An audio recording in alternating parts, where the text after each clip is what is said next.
வணக்க மக்களே, நாம இந்த ஆரோக்கியமான பதிவில் பீட்ரூட் ஜூஸில் நிறைந்திருக்கக்கூடிய மருத்துவமைகளை பற்றி பார்க்க போகிறோம். நம்ம மாதத்தில் 4 தடவை, அதாவது வாரத்தில் ஒரு தடவையாவது பீட்ரூட் ஜூஸை நம்மளுடைய உணவுகளை சேர்த்துக்கலாம். இதன் மூலமாக நிறைய மருத்துவமைகள் கிடைக்கும். பீட்ரூட்டை நம்ம 2லிருந்து 3 நாட்கள் சமைத்து நம்மளுடைய உணவுகளை சேர்த்துக்கொள்ளும் போது நன்மைகள் கிடைக்கும்.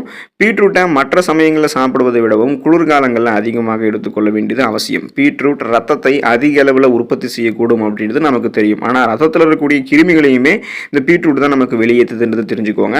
பீட்ரூட் நம்ம எடுத்துக்கொள்ளும் போது என்னென்ன மாற்றங்கள் நமக்கு ஏற்படுவது, பீட்ரூட் ஜூஸ் எடுத்துக்கொள்ளும் போது ஊட்டச்சத்துக்கள் என்னென்ன கிடைக்கப்பெற்று என்னென்ன மருத்துவன்மைகளை நம்ம பெறுகிறோம் அப்படின்றத பற்றி தெளிவாக விளக்கமாக பார்க்கலாம். அதை பற்றி பார்க்குறதுக்கு முன்னாடி இந்த வீடியோவுக்கு மட்டும் ஒரு லைக் கொடுத்துட்டு இந்த தகவலை உங்களுக்கு தெரிஞ்சவங்களுக்கும் ஷேர் பண்ணிவிடுங்க. ஏன்னா இது அவங்களுக்கும் பயனுள்ளதாக இருக்கக்கூடிய ஒரு ஆரோக்கியமான பதிவு தான். இது போன்ற அப்டேட்ஸ்கள் நீங்கள் தொடர்ந்து பார்க்குறதுக்கு நம்மளுடைய ஹெல்த் நியூஸ் தமிழ் சேனலை மறக்காமல் சப்ஸ்கிரைப் பண்ணி வச்சுக்கோங்க. பக்கத்தில் இருக்கக்கூடிய பெல் பட்டனையும் கிளிக் பண்ணி ஆல் அப்படின்ற ஆப்ஷனையும் செட் பண்ணி வச்சுக்கிட்டீங்க அப்படின்னால நான் போடக்கூடிய எல்லா அப்டேட்ஸும் உங்களுக்கு நோட்டிஃபிகேஷன் அடிக்கடி வந்து சேரும். சரி வாங்க மக்களே, இப்போ வீடியோக்குள்ளே போயிடலாம். அல்சர் குணமாகுவதற்கு நம்ம பீட்ரூட் ஜூஸ் பயன்படுத்தலாம்.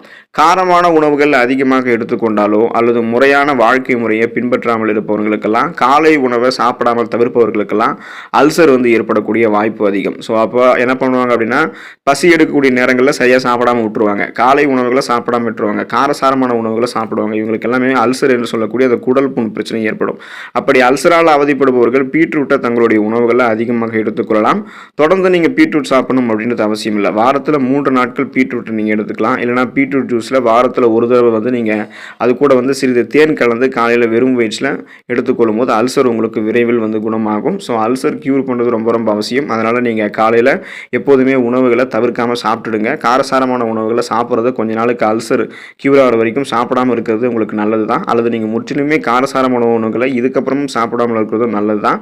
உங்களுக்கு பசி எடுக்கக்கூடிய நேரங்களில் சாப்பிட ஆரம்பிச்சிருங்க. அப்போ தான் அல்சர் உங்களுக்கு வராது. உடலை டீடாக்ஸ் செய்வதற்கு பீட்ரூட் ஜூஸ் எடுத்துக்கொள்ளலாம். அதாவது நச்சு நீக்கம் செய்வதற்கு பீட்ரூட் ஜூஸ் உறுதுணையாக இருக்கும். சிறுநீரகம், பித்தப்பை, கல்லீரல் போன்ற உடலினுடைய உள்ளுறுப்புகள் இருக்கக்கூடிய நச்சுக்களை நீக்குவதற்கும் உடல் இருக்கக்கூடிய கழிவுகளை வெளியேற்றி உடல் உறுப்புகளை சுத்தம் செய்வதற்கும் பீட்ரூட் ஜூஸ் மிகச்சிறந்த தீர்வாக இருக்கு. அதாவது மாதத்தில் 4 தடவை, வாரத்தில் ஒரு தடவை பீட்ரூட் ஜூஸ் எடுத்துக்கொள்ளும் போது உடல் உறுப்புகள் சுத்தமடையும். குறிப்பாக கல்லீரலில் இருக்கக்கூடிய கழிவுகள், கொழுப்புகள் எல்லாம் அகற்றப்பட்டு கல்லீரலினுடைய செல்கள் புதுப்பிக்கப்படும். கல்லீரல் ஆரோக்கியமான ஒரு உறுப்பாக மாறும். உடலில் இருக்கக்கூடிய பல உறுப்புகள் இருக்கக்கூடிய கழிவுகள், ரத்தத்தில் இருக்கக்கூடிய நச்சு கிருமிகள்லாம் வெளியேற்றப்படுவதால் உடல் உறுப்புகளில் கழிவுகள் இல்லாததால் நமக்கு நோய்கள் குணப்படுத்தப்படும். புதுசாக எந்த விதமான நோயுமே அட்டாக் ஆகாது. அதுக்காக நம்ம கழிவு நீக்கம் செய்கிறதுக்கு பீட்ரூட் ஜூஸ் எடுத்துக்கொள்ளலாம். ரத்த சிகப்பணுக்கள் அளவோடு நமக்கு ஆரோக்கியமாக இருப்போம். அதுக்கு நம்ம பீட்ரூட் ஜூஸ் எடுத்துக்கொள்ளலாம். பீட்ரூட்டில் மிக அதிக அளவில் இரும்பு சத்து மற்றும் விட்டமின் B1 அதிகமாக இருக்கிறதால இது ரத்த சிகப்பணுக்களினுடைய எண்ணிக்கையை அதிகரிக்க செய்து ரத்த ஓட்டத்தை அதிகரிக்க செய்யுது.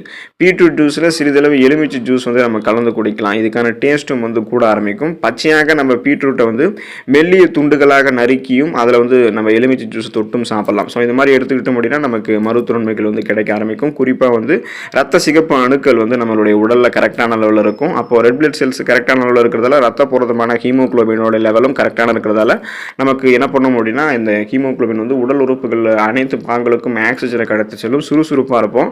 அப்போ அனிமியா என்று சொல்லக்கூடிய ரத்த சோகைக்கான அறிகுறிகள்லாம் நமக்கு இருக்காது.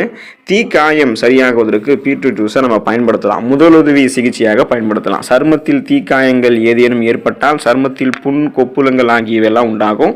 அது அதிக எரிச்சலையும் வலியையும் உண்டாக்கும். அப்படி ஏற்படக்கூடிய தீக்காயங்கள் கொப்புளங்களாக மாறாமல் இருக்கிறதுக்கு, காயங்கள் எரிச்சலை ஏற்படுத்தாமல் இருக்கிறதுக்காக பீட்ரூட் ஜூஸை பயன்படுத்தலாம். தீக்காயம் பட்ட இடங்களில் பீட்ரூட் ஜூஸை தடவி வந்தோம் அப்படின்னா அது காயம் பட்ட இடங்களில் கொப்புளங்கள் ஏற்படாமல் நம்மளை பாதுகாக்கும், எரிச்சல் ஏற்படாமல் பாதுகாக்கும்.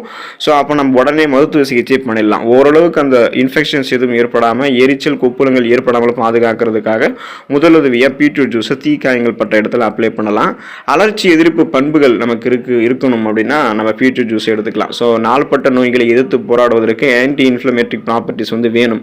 அதில் பீட்ரூட் ஜூஸில் இருக்குது. பீட்ரூட்டில் பீட்டாலைன் என்று சொல்லக்கூடிய அலர்ச்சி எதிர்ப்பு பண்புகள் அதிக அளவில் நிறைந்திருக்கிறதால ஆன்டி இன்ஃப்ளமேட்டரி ப்ராப்பர்ட்டிஸை நமக்கு கொடுக்கும். இதன் மூலமாக BP problem, problem, sugar problem, இதயம் சார்ந்த பிரச்சனை, புற்றுநோய், மூட்டு வலி, முடக்குவாதம், உடலில் வீக்கம் ஏற்படுவது, இது போன்ற நாள்பட்ட நோய்களை எதிர்த்து போராடக்கூடிய தன்மை நமக்கு கிடைக்கும். குறிப்பாக நம்ம எடுத்துக்கொள்ளக்கூடிய பீட்ரூட் ஜூஸ் வந்து சிறுநீரகத்தில் உருவாகக்கூடிய அலர்ச்சியை கியூர் பண்ணும். கற்கள் உருவாகி இருந்தது அப்படின்னா அதை கரைத்து வெளியேற்றும், தொற்றுகள் ஏற்படாமல் பாதுகாக்கும். மொத்தத்தில் கழிவு நீக்க மண்டலம் தன்னுடைய வேலையை மிக சிறப்பாக செய்கிறது. பீட்ரூட் ஜூஸ் உதவிகரமாக இருக்கும். நாள்பட்ட நோய்களினுடைய தன்மையை எதிர்த்து போராடும். ஜீரண சக்தியை அதிகரிக்கிறதுக்கு பீட்ரூட் ஜூஸ் எடுத்துக்கொள்ளலாம். நீரில் கரையக்கூடிய ஃபைபர் என்று சொல்லக்கூடிய நார்சத்துக்கள் பீட்ரூட் ஜூஸில் மிக அதிக அளவில் இருக்கிறதால ஜீரண சக்தியை பீட்ரூட் ஜூஸ் அதிகரிக்க செய்யும்.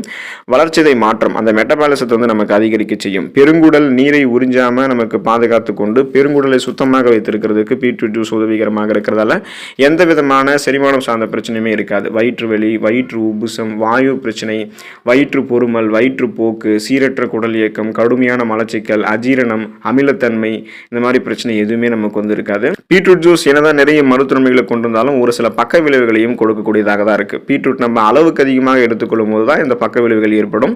பீட்ரூட் அதிகமாக சாப்பிடும்போது மூச்சு குழாய் அலர்ச்சி போன்றவை உண்டாகுவதற்கு வாய்ப்பு இருக்கு. அதனால அளவோடு தான் நம்ம எடுத்துக்கணும். பீட்ரூட்ல ஆக்சலேட்டுகள் அதிகமாக இருக்கிறதால மற்ற உணவுகள் இருக்கக்கூடிய கால்சியத்தை உடல் உறிஞ்சுவதற்கு சற்று சிரமம் உண்டாகும். அது சிறுநீரக கற்களை அதிகரிக்கிறதுக்கு வாய்ப்புகள் இருக்கு. அதனால நம்ம அதை வந்து அளவோடு தான் சாப்பிடணும். பீட்ரூட்ல நைட்ரேட்டுகள் அதிக அளவில் இருக்கிறதால அதிகமாக நம்ம இதை எடுத்துக்கொள்ளும் போது வயிற்று வலி உண்டாகுவதற்கு வாய்ப்பு இருக்கு. ஸோ அதனால நம்ம பீட்ரூட்டை வந்து அளவோடு தான் எடுத்துக்கொள்ள வேண்டியது நல்லது. ஸோ பீட்ரூட் ஜூஸையும் பீட்ரூட்டையும் அளவோடு சாப்பிடுங்க. நிறைய வளமான மருத்துவமைகளை பெற்று நலமோடு வாழுங்க. அடுத்த ஆரோக்கியமான பதிவில் மறக்காம சந்திப்போம். நன்றி மக்களே.